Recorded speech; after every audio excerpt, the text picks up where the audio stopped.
Hello all, it's the 4th of February 2017 and it's Dan here from Essex, United Kingdom. So the nights are drawing out, 4:30 in the evening and still light.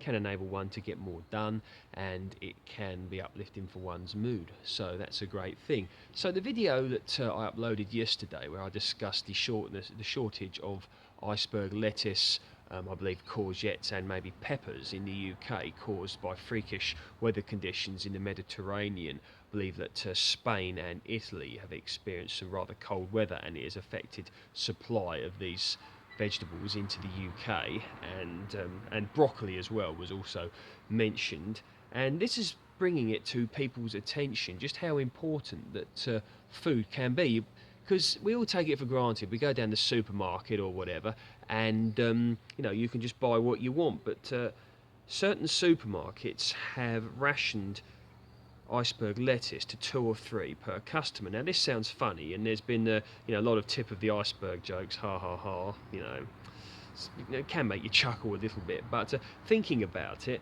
imagine it if there was a food crisis. I mean, think about World War II when they used to say dig for victory. My older viewers may even remember seeing the posters of that. And how many people are digging for victory now, or how many people just assuming there's always going to be food in the supermarket? Because we're living in a volatile world, often a hostile world, and with a changing climate. So don't wish to scare people, but I believe it would be good if people could grow, or at least had the ability to grow some of their food. So what I thought I'd do is just show you a little project that I'm currently working on in order to create a small growing area in a front garden. So let me just show you what we've got here. Okay. So this looks like a big load of soil dumped in a pile. Haha. Now that's exactly what it is. It's on some cardboard which is blinding off the soil below, and what will happen is that'll obviously kill the grass and the weeds underneath, and then that will then form part of the growing medium. And this is just some soil. Now quite often soil can be gained for free from people having extensions done, garages built, or levelling, landscaping their gardens, building gardens, that sort of thing. And you can often they often want to get rid of it, so you can look at maybe acquiring it yourself. So not particularly great quality this, because you never know I know what's been growing in this, and it's probably maybe had some nutrients extracted from it due to what was growing in it. But what you can do is you can enrich it with some well-rotted manure, some organic matter, some fish blood and bone. You can put some ash in it from a fire or a wood burner, like that. Not if you're going to grow too much fruit in it though. Fruit generally likes slightly acidic conditions, and ash can be a little bit alkalizing. But what you can do is, if you're going to grow sort of courgettes, or if you're going to grow runner beans, things like that, some ash from your wood burner and your fire can be a great thing.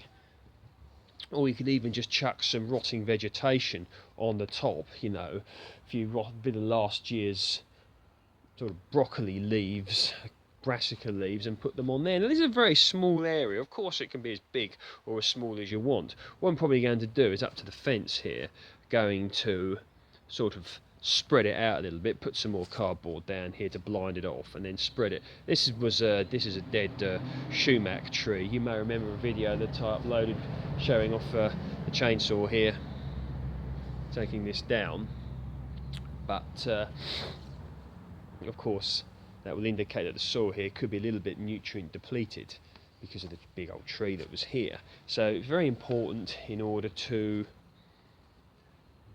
enrich your soil before you grow in it. So small area, it's going to be probably, I don't know, 4 meters by 2.5 by 3, but as the season progresses, of course it's far too early for putting most things in, but going to be setting some plants of some sort here. I'm thinking of maybe, because this is facing east, so it won't be the sunniest, but you work with what you've got. So what I'm probably going to do is put a few brassicas maybe in here, maybe some broad beans, a few courgettes. But the fence there does get a little bit warm, because of course it does get a little bit of sunshine, so there may even be a possibility of putting a grapevine up there.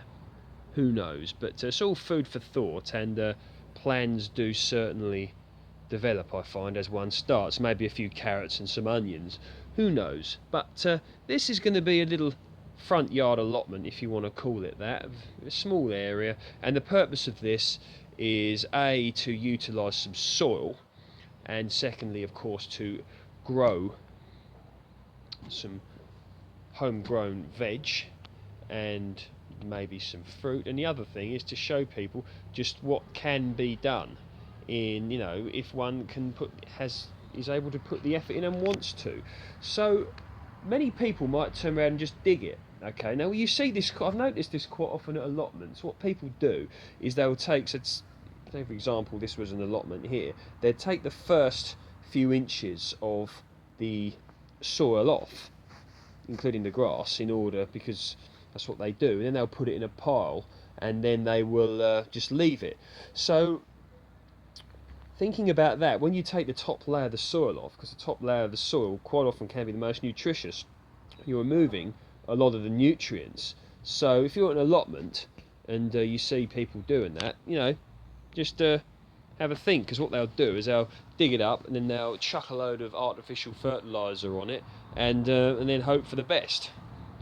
Whereas this can be a good way of doing it, like this, because what you're doing is you're building your quality nutritious soil yourself.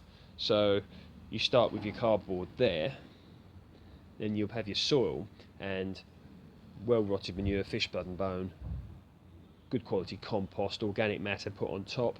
You will then be able to build it, and then hopefully you will be getting some good quality produce when it's ready. So that's a little project that's hopefully going to develop. With regards to the backyard orchard, I'm thinking of ordering a Queen Cox apple. I want a sort of a British variety of apple, and I also want a nice tasting apple. And I believe Queen Cox is just that. And they're very nice looking fruits as well. It's nice for a bit of a sort of ornamentation, if you will. So there we go. This is going to be front yard growing area. Stay tuned and watch it develop.